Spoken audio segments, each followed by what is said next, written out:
एक बार की बात है, रतनपुर नाम के गांव में मीठी अपने पिताजी उमेश और सौतेली माँ रमा के साथ रहती थी। उसकी सौतेली माँ उससे बहुत काम करवाती। मीठी, कुएं से पानी लेकर आओ। हाँ माँ, अभी लाती हूँ। रास्ते में धूप से बचने के लिए वह एक लीची के पेड़ के नीचे खड़ी हो जाती। तभी उसका ध्यान लीची के पेड़ की तरफ गया। लगता है इसको पानी की जरूरत है। मैं आज इसमें थोड़ा पानी जरूर डालूंगी।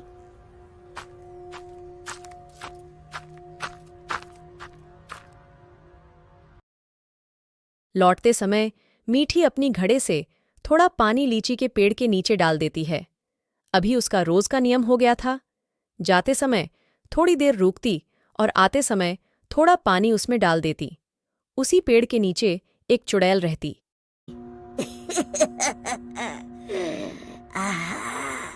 इतना ठंडा और मीठा पानी बड़े दिनों के बाद मिला है।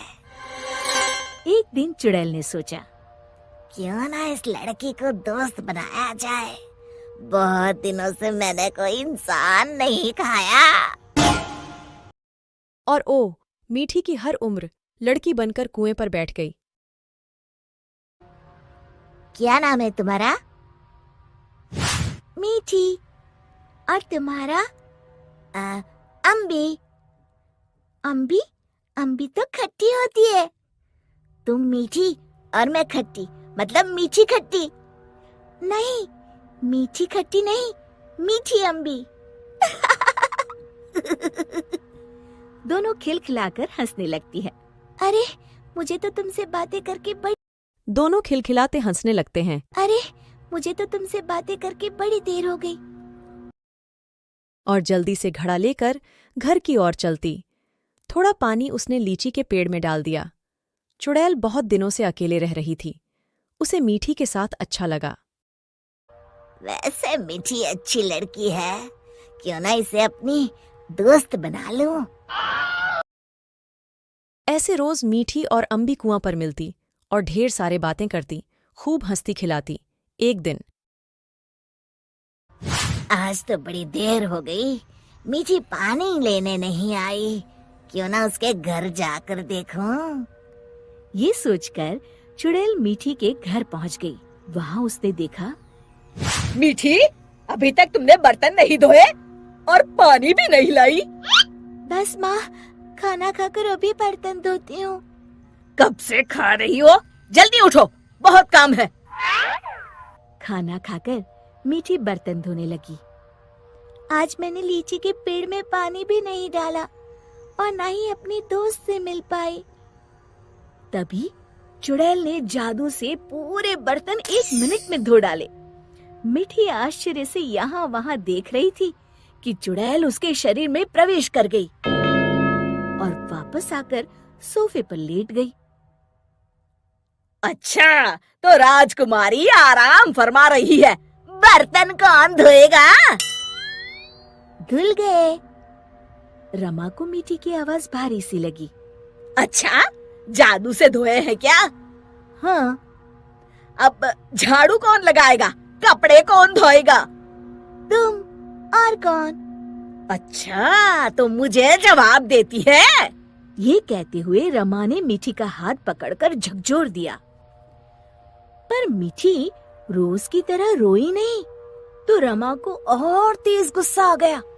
मारने के लिए आगे बढ़ी ही थी कि मीठी ने उसका हाथ पकड़कर गोल घुमाकर छोड़ दिया।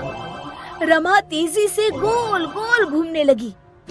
कुछ देर तक घूमने के बाद रमा ने एक बार फिर हाथ उठाने की कोशिश की।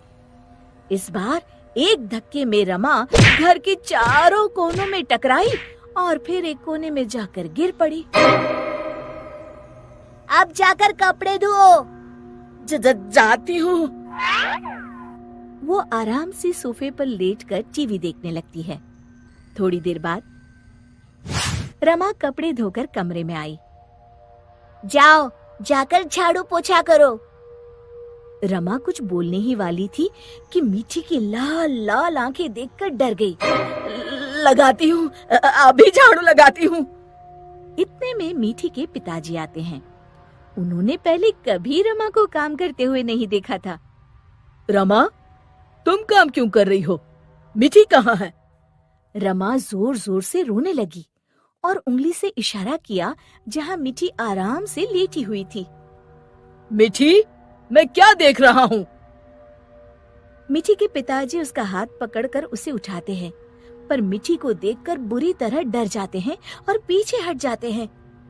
ये देखकर मीठी के शरीर में घुसी चुड़ैल जोर जोर से हंसती है।